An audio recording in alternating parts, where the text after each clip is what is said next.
नमस्कार सभी को। मेरे कथा सागर चैनल में आप सभी का हार्दिक स्वागत एवं अभिनंदन है। आज मैं उपस्थित हूँ मेरी आत्मकथा जो कि रवींद्रनाथ टैगोर द्वारा लिखी गई है, उसका अगला अंश लेकर विलायत शीर्षक के अंतर्गत सुनिएगा। इस बार अहमदाबाद से 6 महीने निकालकर हम विलायत को रवाना हुए। बीच बीच में अपने विश्वासियों को और भारती को यात्रा वर्णन लिखा करता था। अब मुझे मालूम है कि यदि मैंने उस समय यात्रा वर्णन नहीं लिखा होता तो अच्छा होता, क्योंकि मेरे हाथ से निकलते ही वे वर्णन जग जाहिर हो गए और उनका वापस आना मेरे हाथ नहीं रहा। इन खतों के बारे में मुझे जो फिक्र हुआ उसकी वजह यह कि वे जवानी में गर्व भरी बातों के एक दृश्य चित्र ही थे। जवानी की शुरुआत ऐसे ही होती है। उस समय संसार का ज्ञान नहीं रहता, न ये ख्याल ही रहता कि बुद्धि जगत की बनिस्बत व्यवहार का जगत अलग तरह का होता है। उस समय ख्यालों का ही सहारा रहता है, नया उछाले मारता है, और ऐसे वक्त में मन का विकास करने के लिए नम्रता ही श्रेष्ठ उपाय है। ये सादी बात भी मन को नहीं रुचती। इस समय दूसरे के कहने को समझना, उसके गुण का आदर करना, उस रचना के बारे में ऊंचा विचार रखना कमजोरियों और हार का निशान माना जाता है, और दूसरे के असर को मंजूर करने की धारणा नहीं रहती। तर्क करके दूसरे को हराना और अपना असर जमाने की जब इच्छा होती है, तब शब्द के आग भरे तीरों की बरसात हुए बिना नहीं रहती। मेरे खतों की भी करीब करीब यही हालत थी। दूसरे का नाम रखकर दूसरे के कहने को मिटाकर अपना बड़प्पन जमाने की मन खूबी मेरे मन में भी खेल रही थी।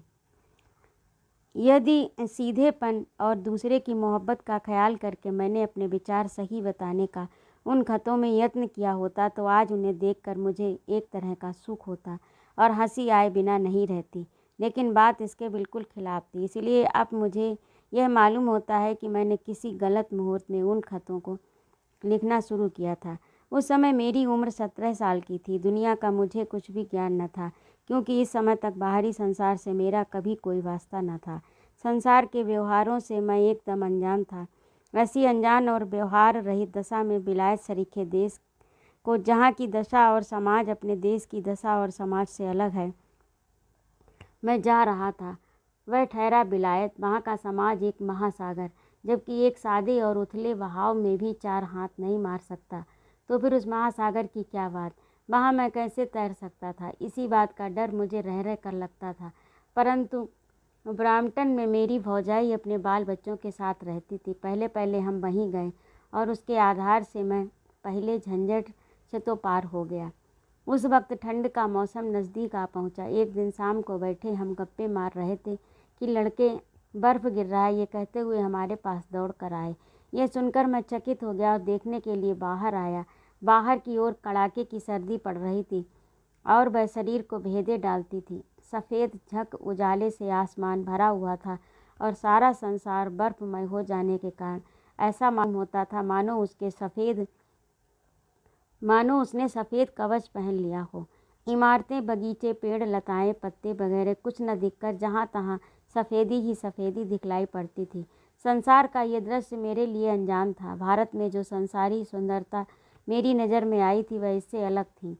उस समय मुझे ये भान हुआ कि मैं स्वप्न तो नहीं देख रहा हूँ। मैं जागता हुआ भी संदेह करने लगा। उस समय नज़दीक की जींच भी ज़्यादा दूर मालूम होती। नज़दीक की चीज़ होना चाहिए, यहाँ पर शायद मिसप्रिंट है। उस समय नज़दीक की चीज़ भी ज़्यादा दूर मालूम होती थी। दरवाजे से कदम बाहर रखते ही मन को अचंभे में डाल देने वाली संसारी सुंदरता दिखलाई पड़ती थी। इससे पहले संसारी सुंदरता का ऐसा समूह मैंने कभी नहीं देखा था। अपनी भौजाई की प्यार भरी छाया में लड़कों के साथ खेलते कूदते, रोते गाते और ऊधम मचाते हुए मेरे दिन सुख से बीतने लगे। मेरे अंग्रेजी का बोलना सुनकर उन्हें बड़ा मज़ा आता था। यद्यपि मैं उनके खेल कूद में मन में से शामिल होता था और उससे मुझे भी खुशी होती थी, लेकिन मेरे अंग्रेजी बोलने पर उन्हें मज़ा आता और मेरी मजाक उड़ाते। वार्म शब्द में ए और वॉर्म शब्द के ओ के बोलने में तर्क की कसौटी पर ठहरने लायक कोई फ़र्क नहीं है। मुझे उन बच्चों को ये समझाते समझाते नाक में दम आ जाता कि भाई, इस तरह के बोलने के लिए कोई एक ख़ास कायदा नहीं है। लेकिन वे क्या समझने वाले थे, उसमें मेरा भी कसूर क्या था।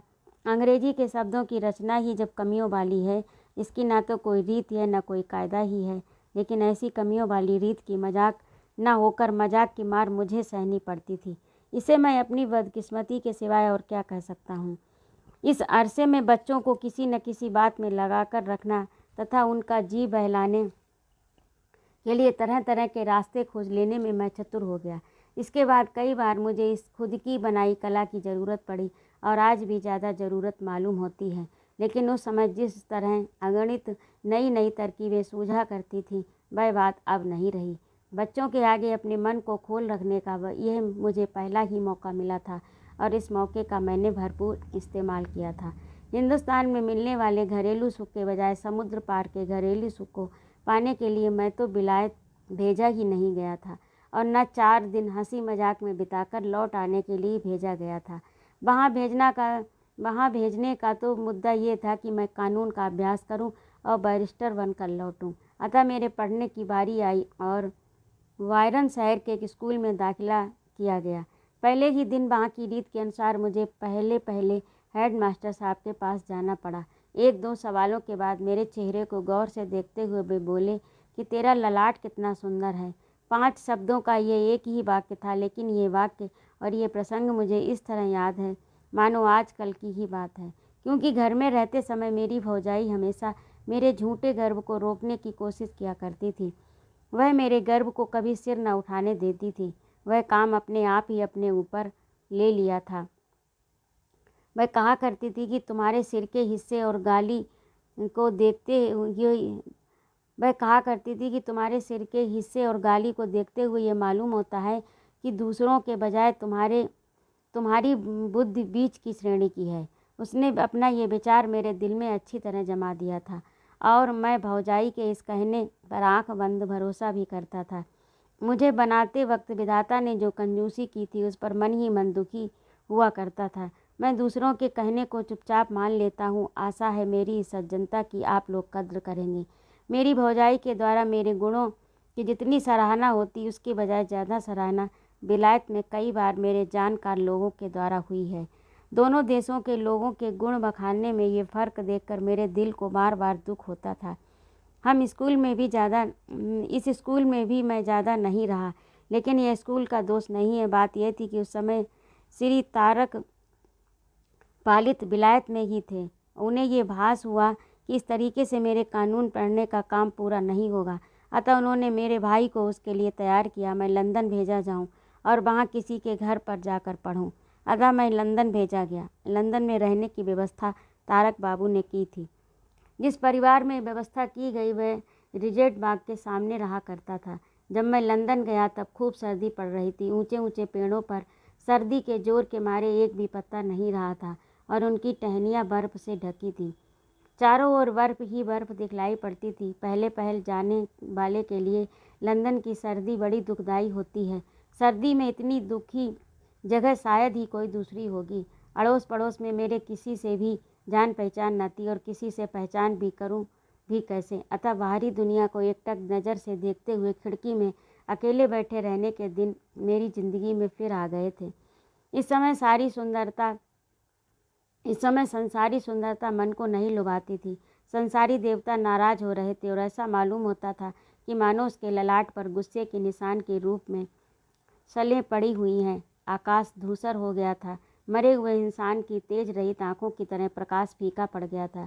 क्षितिज प्रदेश सिकुड़ गया था। इस तरह ये सब दृश्य डरावना दिखलाई पड़ता था और इस बड़े भारी संसार में मेहमानबाजी से भरी हुई मीठी मुस्कान का पूरा अकाल पड़ गया था। घर के बाहर की ये दशा थी और घर के भीतर जोश आने का कोई उपाय ही न था। मेरे रहने की जगह बहुत ही साधारण तरीके से सजी हुई थी।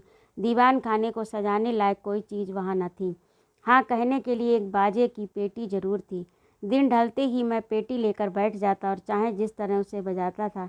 कभी कभी कोई हिंदुस्तानी गृहस्थ मुझसे मिलने को आया करते थे और इधर उधर की बातें करके अब वे जाने को तैयार होते तो उनसे थोड़ी जानकारी होने पर भी उन्हें न जाने देने की मुझे इच्छा होती और इसके लिए उनका पल्ला पकड़कर बैठाने को बार बार बेचैन हो जाता था।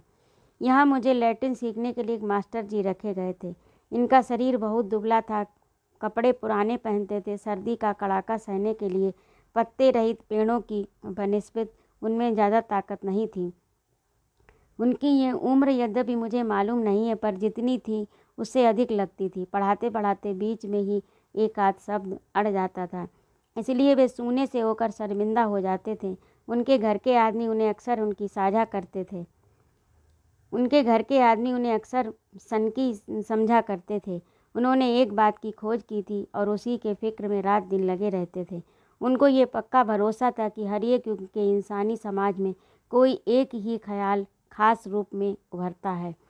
संस्कृति की कमी बेसी के कारण इसी ख्याल का रूप तरह तरह का होता हुआ जड़ से एक ही तरह का होता है। इस खास ख्याल को पैदा करने वाला कोई एक खास समाज हो और वह दूसरे समाजों द्वारा मंजूर किया जाता है। ये बात नहीं है, किंतु तरह तरह के समाजों में एक ही समय में एक ही तरह का ख्याल का जन्म लेना दिखलाई पड़ता है। अपनी इस नई खोज को साबित करने के लिए प्रमाणों को जुटाने और उसे लिखने में वे हमेशा लगे रहते थे।